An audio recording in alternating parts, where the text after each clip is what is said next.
मित्राणि, आप सभी मित्रों का मैं राधिका नंदन इस महादेव संस्कृतम में स्वागत एवं नंदन करता हूँ। सभी को फिर से महादेवाय नमः।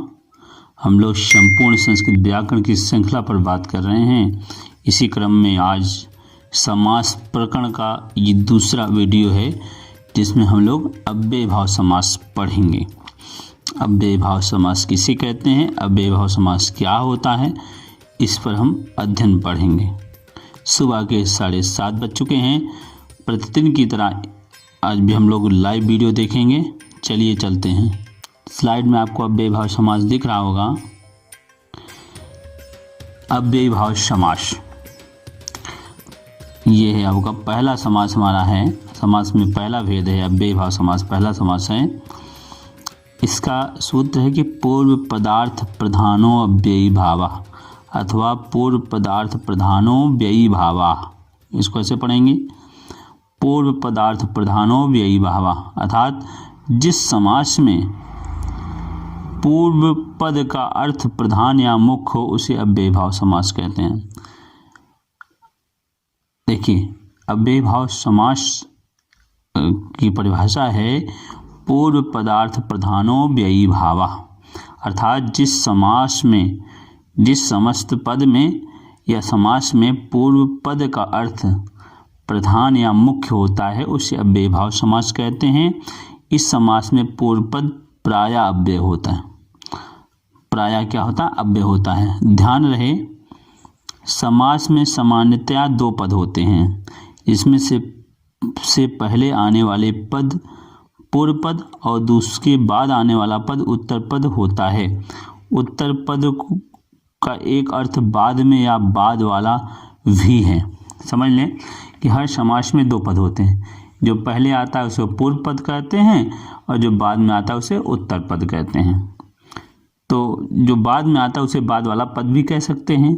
तो अव्यय भाव समास में जो पहला वाला पद है, अर्थात जो प्रथम पहले आता है उसी पद की प्रधानता होती है। सूत्र के अकॉर्डिंग या कथन के अकॉर्डिंग पूर्व पदार्थ प्रधानो व्ययी भावा के अकॉर्डिंग कि जिसमें पूर्व पहले का पद प्रधान होता है वो अव्यय भाव समास होता है। इसको समझ लें पूर्व पद उत्तर पद को।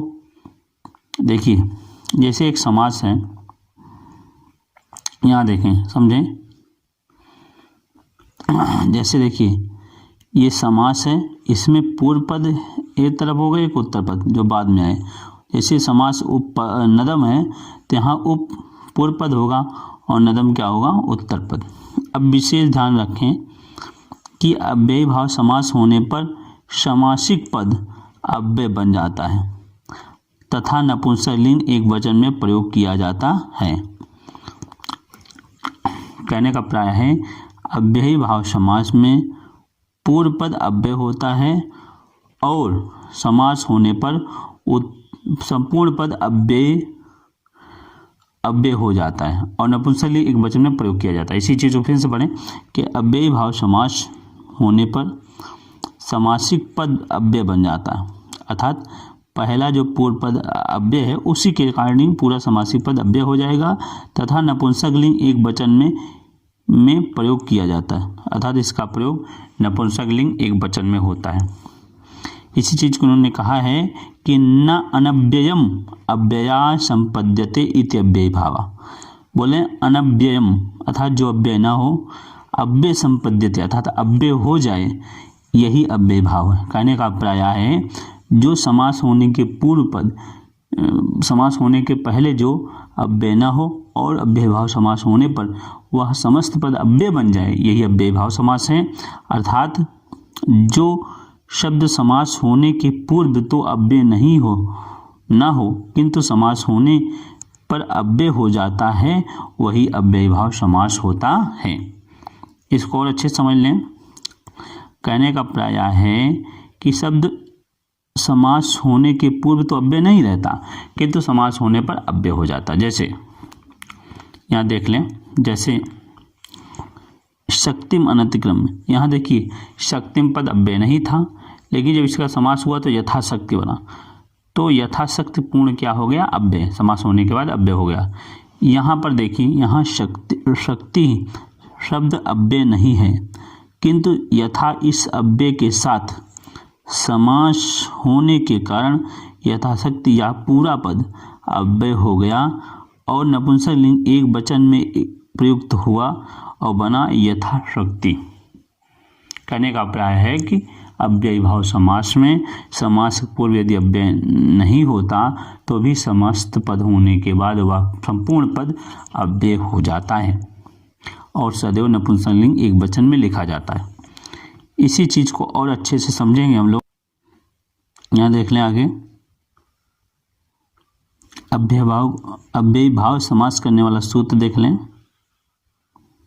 अव्ययी भाव समास करने वाला बड़ा सूत्र है वो इस प्रकार है कि अव्ययम विभक्ति समीप समृद्धि वृद्धि अर्थाभाव अत्यय संपत्ति शब्द प्रादुर्भाव पश्चात यथा अनुपूर्व योग विपद्य सादृश्य संपत्ति साकल्यांत वचनेषु। फिर से इसको एक बार सुन लें। अव्ययम विभक्ति समीप समृद्धि वृद्धि अर्थाभाव अत्यय असंप्रति शब्द प्रादुर्भाव पश्चात यथा अनुपूर्व योग विपद्य सादृश्य संपत्ति साकल्यांत वचनेषु।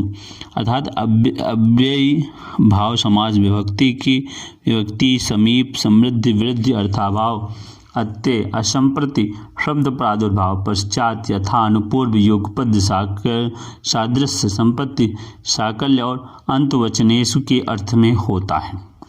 अब सूत्रार्थ भी समझ लें इसी समय। सूत्रार्थ इसका है, ये सूत्रार्थ आपके सामने है।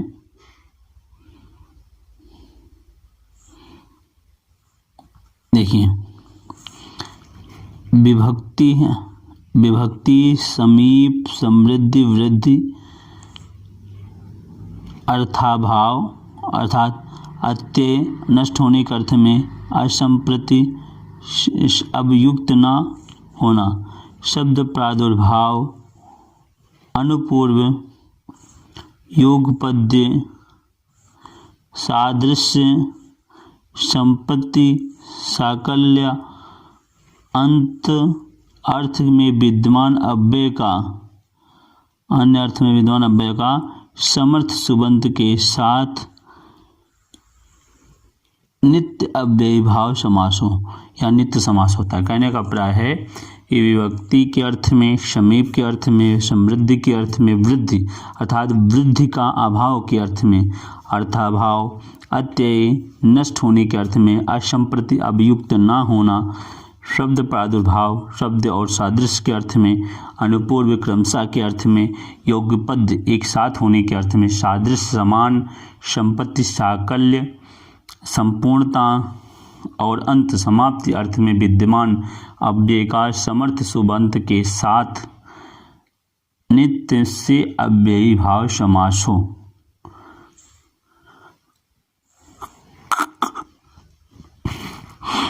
देखिए, उदाहरण के माध्यम से को समझेंगे।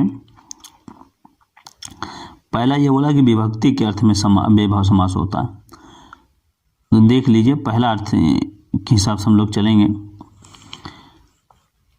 विभक्ति ये कहता है कि विभक्ति के अर्थ में विद्यमान अव्यय पदों का समर्थ सुबंत पद के साथ अव्यय भाव समास होता है, नित्य अव्यय भाव समास होता है। जैसे विभक्ति के अर्थ में जैसे हरौ इति है, यहाँ हरि में सप्तम विभक्ति है तो सप्तम विभक्ति के अर्थ में अधि का समास हुआ, अधि अव्यय पद का समास हुआ और बना अधिहरि। हरि में हरौ इति। फिर उसी तरह आत्मनि आत्मा में अध्यात्मम आत्मा में, इसका भी अधि उपसर्ग का अधि अव्यय पद का विभक्ति के अर्थ में इसका समास अव्यय समास हुआ। उसी तरह गोपी इति, यहाँ भी देखिए अधि के अर्थ में गोप का समास हुआ सप्तम विभक्ति के अर्थ में गोप में अधिगोपम बना, गोपी इति अधिगोपम। हरौ इति अधिहरि आत्मनि इति अध्यात्मम गोपी इति अधिगोपम। यहाँ देख लीजिए, यहाँ आदि अव्यय सप्तमी विभक्ति के अर्थ में हुआ है। यहाँ पर जितना आदि अव्यय हुआ है किस विभक्ति के अर्थ में हुआ है, तो सप्तमी विभक्ति के अर्थ में हुआ। अब दूसरा, समीप के अर्थ में विद्यमान उप आदि अव्यय पदों का समर्थ सुबंध के साथ अव्ययभाव समास होगा। यहाँ देखिए, ये कहते हैं कि समीप अर्थ में विद्यमान उप आदि अव्यय पदों का समर्थ सुबंध के साथ अव्ययभाव समास होता है। समीप के अर्थ में, अब उप, यहाँ उप अव्यय पद समीप के अर्थ में आएगा, समीप के अर्थ में आएगा। जैसे पहला है उपगंगम, गंगा के नदी के समीप, इसका विग्रह बनेगा गंगा या समीपम, उपगंगम। उसी तरह नगरस्य समीपम, उपनगरम, नगर के समीप। फिर कृष्णस्य समीपम, उपकृष्णम, कृष्ण के समीप। फिर कुलस्य समीपम, उपकुलम, किनारे के समीप। फिर है तटस्थ समीपम, उपतटम, तट के समीप, उपतटम, तट के समीप। यहाँ उप अव्यय पद का समीप के अर्थ में है, जिसका समीप अर्थ में विद्यमान है। देख लीजिए, ये कहते हैं कि उपयुक्त उदाहरण में उप या यह अव्यय समीप अर्थ में है, जिसका गंगा आदि समर्थ सुबंधी पदों के साथ अव्ययभाव समास हुआ है। समास होने के बाद उपगंगम, उपनगरम आदि पूरा पद अव्यय हो गया और नपुंसक लिंग एक वचन में बना। अब आइए तीसरा देखते हैं, समीप के समृद्धि के अर्थ में।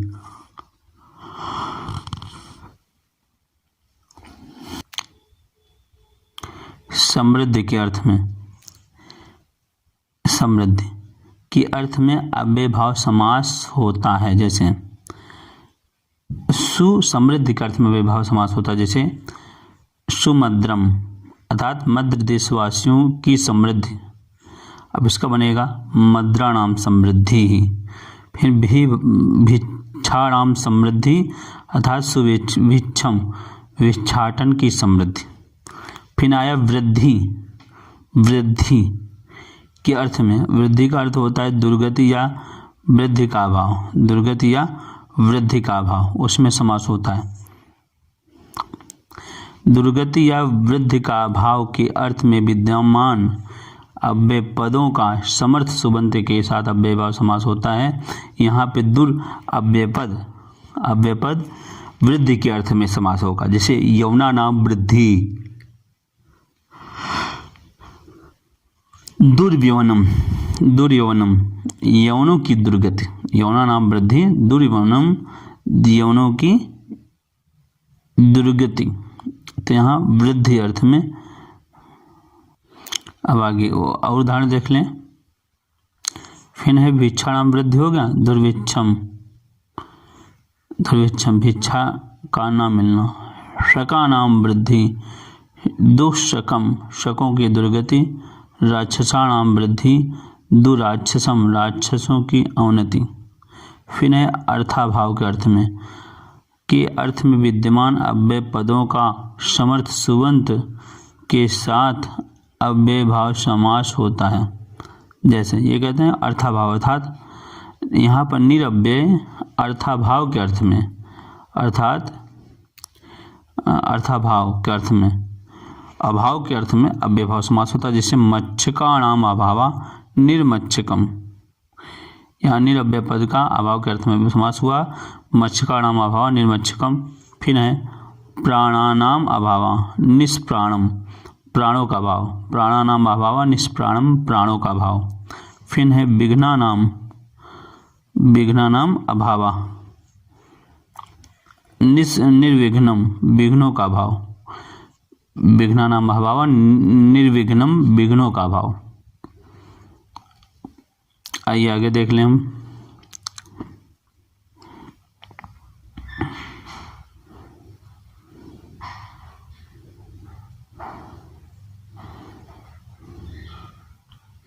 देखिए मस्का नाम अभावा, मस्का नाम अभावा निर्मस्कम, मच्छरों का अभाव।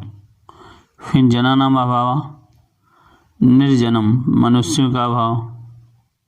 फिर है दोषाणाम अभावा निर्दोषम, दोषों का अभाव।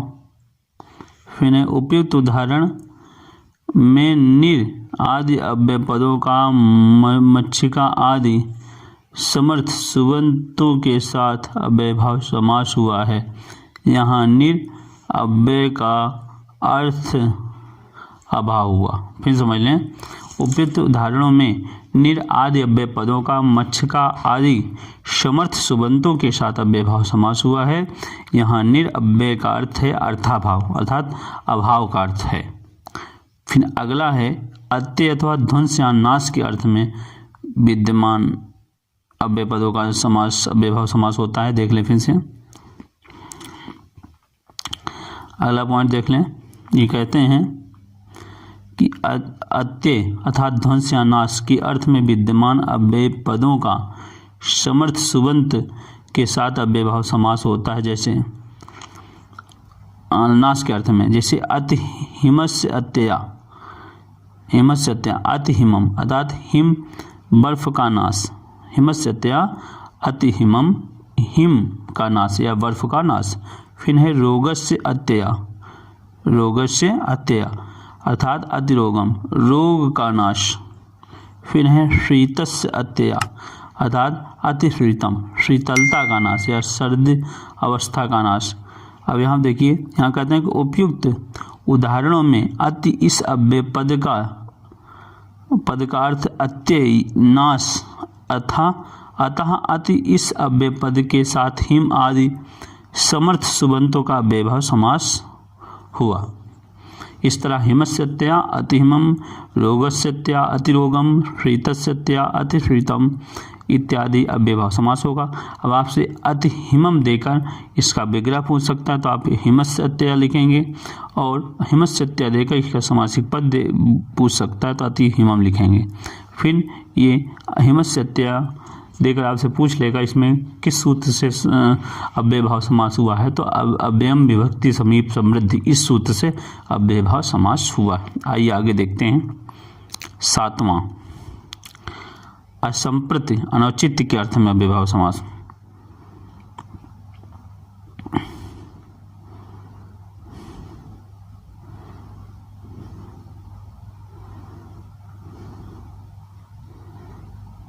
देखिए, असंप्रति अनौचित्य के अर्थ में विद्यमान अव्यय पदों का समर्थ सुबंतों के साथ अव्ययभाव समास होता है। जैसे अनौचित्य के अर्थ में अर्थात उचित नहीं है ऐसा अर्थ है। जैसे पहला उदाहरण दिया इन्होंने, निद्रा संप्रति न युज्यते अति निद्रम अर्थात इस समय नींद उचित नहीं है। अति निद्रम अर्थात इस समय सोना ठीक नहीं है। निद्रा संप्रति न युज्यते। फिर है स्वप्ना संप्रति न युज्यते, स्वप्ना संप्रति न युज्यते। ये कहते हैं कि अति स्वप्नम, स्वप्ना संप्रति न युज्यते अति स्वप्नम अर्थात इस समय स्वप्न उचित नहीं है। फिर है कंबलम संप्रति न युज्यते अति कंबल, इस समय कंबल उचित नहीं। अति कंबलम, कंबलम प्रति संप्रति न युज्यते अति कंबलम। उदाहरण देख लें हम लोग, इसका मतलब देख लें, समझ लें। उपयुक्त उदाहरण में अति यह अव्यय पद असंप्रति अर्थ में जिसका निद्रा आदि समर्थ सुबंतों के समर्थ पदों के साथ अव्ययभाव समास हुआ है। अब शब्द प्रादुर्भाव अर्थात शब्द का नाश के अर्थ में विद्यमान अव्यय पदों का समर्थ सुबंत के साथ अव्ययभाव समास होता है। जैसे हरि शब्दस्य प्रकाशा इति हरि अर्थात हरि शब्द का प्रकट होना, हरि शब्द से प्रकाशा इति हरि, हरि शब्द का प्रकट होना।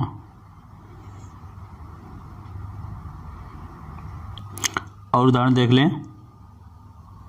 फिर है विष्णु शब्द से प्रकाशा, विष्णु शब्द से प्रकाशा इति विष्णु अर्थात विष्णु शब्द का प्रकट होना। फिर है पाणिनि शब्द से प्रकाशा, पाणिनि शब्द से प्रकाशा इति पाणिनि ही, पाणिनि शब्द का प्रकट होना। फिर है ज्ञान शब्द से प्रकाशा, अर्थात इति ज्ञानम, ज्ञान शब्द का प्रकट होना। तो हम लोग शब्द प्रकाशा के अर्थ में कर लिए। अब आइए अगला 9वां देखते हैं, पश्चात अर्थ में। पश्चात मतलब होता है पीछे। पश्चात मतलब क्या होता है? पीछे के अर्थ में अव्ययभाव समास। तो पहला है पश्चात, पीछे के अर्थ में विद्यमान अव्यय पदों का समर्थ सुबंत के साथ अव्ययभाव समास होता है। जैसे विष्णु पश्चात, पश्चात अर्थ में विष्णु अनुविष्णु, विष्णु के पीछे। फिर है रामस्य पश्चात अनुरामम, राम के पीछे। फिर है रथस्य पश्चात अनुरथम, रथ के पीछे। फिर है शिलस्य पश्चात अनुशिष्यम, शिष्यस्य पश्चात अनुशिष्यम, शिष्य के पीछे। फिर है गोपालस्य पश्चात अनुगोपालम, गोपाल के पीछे, गोपाल के पीछे। फिर आप जी देखिए यथा के अर्थ में देख लें। यथा के 4 अर्थ होते हैं। यथा के कितने अर्थ होते हैं? 4। यथा के 4 अर्थ होते हैं। यहाँ समझें कि यथा के अर्थ में विद्यमान अव्यय पदों का समर्थ सुबंत के साथ अव्यय भाव समास होता है। जैसे यथा के अर्थ 4 अर्थ होते हैं। जैसे पहला अर्थ है यथा का योग्यता अथवा लायक या अनुकूलता के अर्थ में होता है यथा। फिर खा है विवक्षा अथवा दोहराया जाने के अर्थ में यथा अव्यय पद होता है। फिर एक और अर्थ होता है पदार्थानतिवृत्ति अथवा पदार्थों की सीमा के बाहर नहीं जाना, इसका भी अर्थ यथा का अर्थ होता है। और यथा का एक अर्थ और होता है सादृश्य अथवा असमानता, समानता के अर्थ में। सादृश्य अथवा समानता के अर्थ में भी यथा अव्यय पद का समर्थ सुबंत के साथ अव्ययभाव समास होता है। उदाहरण देखते हैं हम लोग। योग्यता अर्थ, पहला इसका उदाहरण देखेंगे योग्यता। योग्यता का अर्थ देख लें।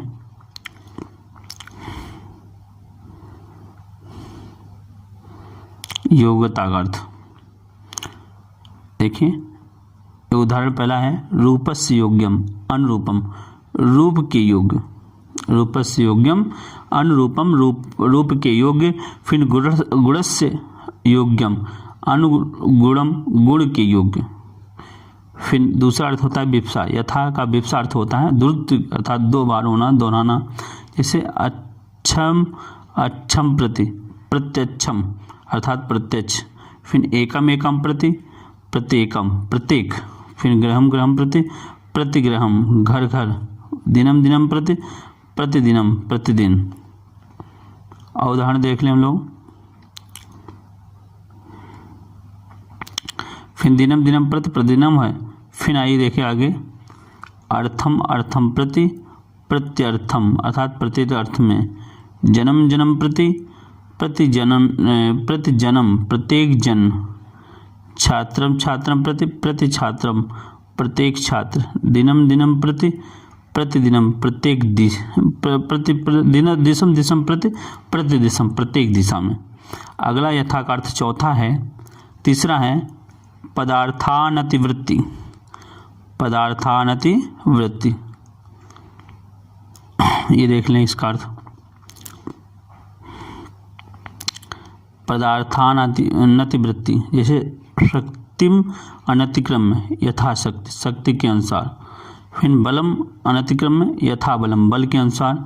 फिर समयम अनतिक्रम में यथा समयम, समय के अनुसार। फिर वृद्धिम अतिसमयम, वृद्धिम अनतिक्रम में यथा वृद्धि, वृद्धि के अनुसार। फिर ज्ञानम अनतिक्रम में यथा ज्ञानम, ज्ञान के अनुसार। तो अगला चौथा अर्थ देखें यथा अव्यय पद का।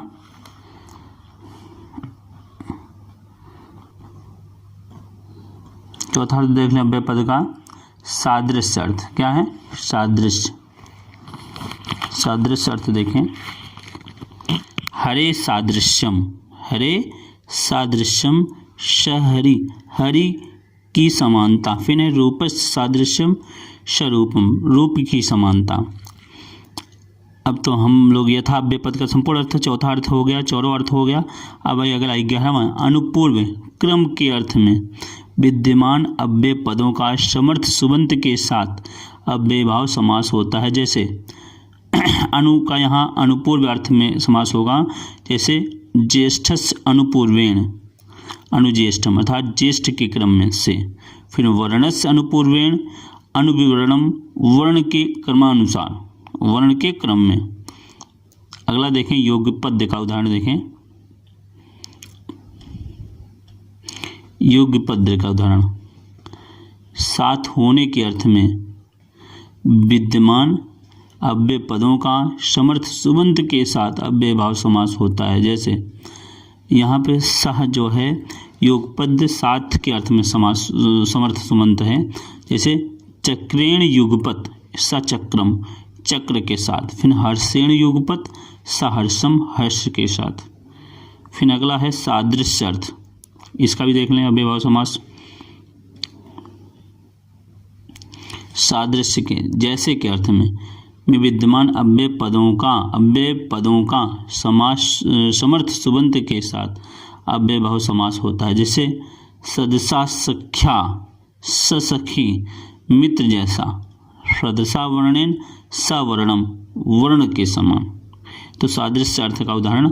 फिर उसके बाद संपत्ति के अर्थ में विद्यमान अव्यय पदों का समर्थ सुबंत के साथ अव्ययीभाव समास होता है। जैसे छत्राणाम संपत्ति ही सछत्रम अर्थात राजाओं की संपत्ति। छत्राणाम संपत्ति सछत्रम अर्थात राजाओं की संपत्ति। फिर आगे देखें साकल्य अर्थ। साकल्य अर्थ यहाँ देख लें, ये है साकल्य, संपूर्णता के अर्थ में विद्यमान अव्यय पदों का समर्थ सुबंत के साथ अव्ययीभाव समास होता है। जैसे तृणम अपि अप्रत्यज्य अर्थात सतृणम, तिनके को भी नहीं छोड़ा था, तिनको भी ले लिया, सब कुछ ले लिया। साकल्य संपूर्णता का अर्थ। तृणम अपि अप्रत्यज्य सतृणम, तिनके को भी नहीं छोड़ा अर्थात सब कुछ ले लिया। फिर अगला है अंतवचन के अर्थ में एक। अंतवचन अर्थात तक के अर्थ में विद्यमान अव्यय पदों का समर्थ सुबंत के साथ अव्ययीभाव समास होता है। जैसे अग्निग्रंथ पर्यंतम अर्थात साग्नि, अग्निग्रंथ की समाप्ति तक अर्थात संपूर्ण अग्निग्रंथ की समाप्ति तक पड़ता है। अग्निग्रंथ पर्यंतम, अग्निग्रंथ तक, अग्निग्रंथ संपूर्ण तक। आगे देखें और उदाहरण देख लें हम लोग। बालकांड पर्यंतम, सबालकांड अर्थात बालकांड पर्यंत, बालकांड की समाप्ति तक। सबालकांडम बालकांड तक। फिर है एक कुछ विशेष सूत्र है देख लें, अव्ययीभाव समास का ही है कि आंग मर्यादा विविध्यो, आंग मर्यादा विविध्यो पढ़ें, आंग मर्यादा विविध्यो। ये कहता है कि मर्यादा और अभिविधि तक के अर्थ में विद्यमान अंग अव्यय पद का समर्थ सुबंत के साथ अव्ययीभाव समास होता है। जैसे आमरणात् आमरणम, मरने तक। आमरणात् आमरणम, मरने तक। इसमें भी अव्ययीभाव समास है। किस सूत्र से? तो आंग मर्यादा विविध्यो सूत्र से। फिर आजीवनम अजीवनम, जीवन भर। आजीवनम, आजीवनात् अजीवनम, जीवन भर। आमरणात् आमरणम, मरने तक। और एक अव्ययीभाव समास करने वाला और सूत्र है ये वाला नदीभिश्च। क्या है? नदीभिश्च, नदीभिश्च। यह अष्टाध्यायी के दूसरे अध्याय के पहले पाद का विशेष सूत्र ये कहता है कि नदीवाची शब्दों के साथ असंख्यावाची शब्दों का समास होता है और वह अव्ययीभाव समास कहलाता है। यहाँ समझे, कह रहे हैं कि नदीवाची शब्द के साथ यदि संख्या का समास हो तो वहाँ पर अव्ययीभाव समास होता है। जैसे पंचानाम गंगा नाम समाहारा, यहाँ पंच जो है संख्यावाची है और गंगा नदीवाची शब्द है, तो उनके साथ समास हुआ, इसलिए अव्ययीभाव समास है। पंचानाम गंगा नाम समाहारा का समस्त पद होगा पंचगंगम, 5 गंगाओं का समाहार। किस सूत्र से हुआ? तो नदीभिश्च सूत्र से यहाँ अव्ययीभाव समास हुआ है। और उदाहरण देख लें, द्वयोः यमुनयोः समाहारा, द्वियमुनम अर्थात दो यमुनाओं का समाहार। यहाँ पे दो शब्द संख्यावाची है और यमुना शब्द नदीवाची शब्द है। नदी तो नदीभिः सूत्र से दयो यमुनयो समाहारा द्वियमुनम में अव्ययीभाव समास हुआ। फिर और उदाहरण है सरता नाम नर्मदा नाम समाहारा, अर्थात सरत नर्मदम। उपयुक्त उदाहरणों में पंच आदि संख्यावाची पदों का गंगा आदि नदीवाची शब्दों के साथ अव्ययीभाव समास हुआ है। और देख लें एक बार एक चीज और, अव्ययीभावे शरत प्रभृतिभ्या, अव्ययीभावे शरत प्रभृतिभ्या ये सूत्र है।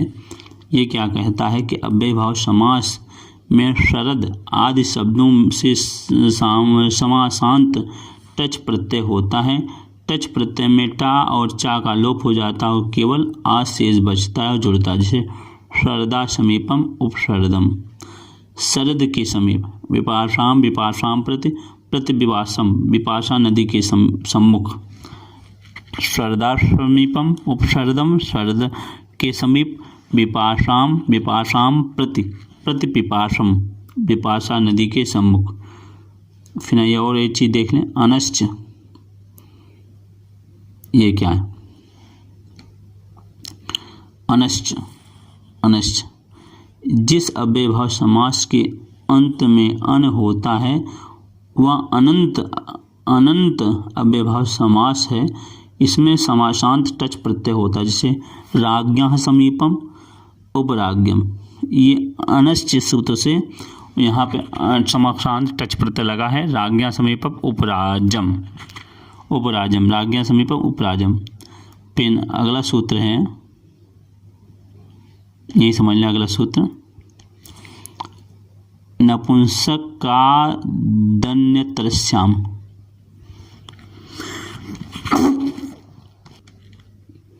देखिए यहाँ पे नपुंसका दन्यतरस्याम कि अंत वाला जो नपुंसकलिंग शब्द है उस अव्ययीभाव समास के अंत में विकल्प से टच प्रत्यय होता है, जैसे चर्मणा समीपम उचर्मम, चर्म के समीप टच प्रत्यय हुआ है तो चर्मणा समीपम उपचर्म बनेगा। चर्म के समीप टच नहीं हुआ तो उपचर्म बनेगा और टच हुआ है तो उपचर्मम बनेगा। चर्मणा समीपम उपचर्मम टच से युक्त विकल्प के से, और चर्मणा समीपम उपचर्म टच से विहीन, दोनों सही हैं। तो हम लोग अव्ययीभाव समास का अध्ययन कर रहे थे। उम्मीद है वीडियो आपको पसंद आया होगा। वीडियो के डिस्क्रिप्शन में जाकर आप अन्य विषयों के प्लेलिस्ट को देख सकते हैं। शीघ्र नए विषय के साथ मिलते हैं, तब तक के लिए महादेवाय नमः।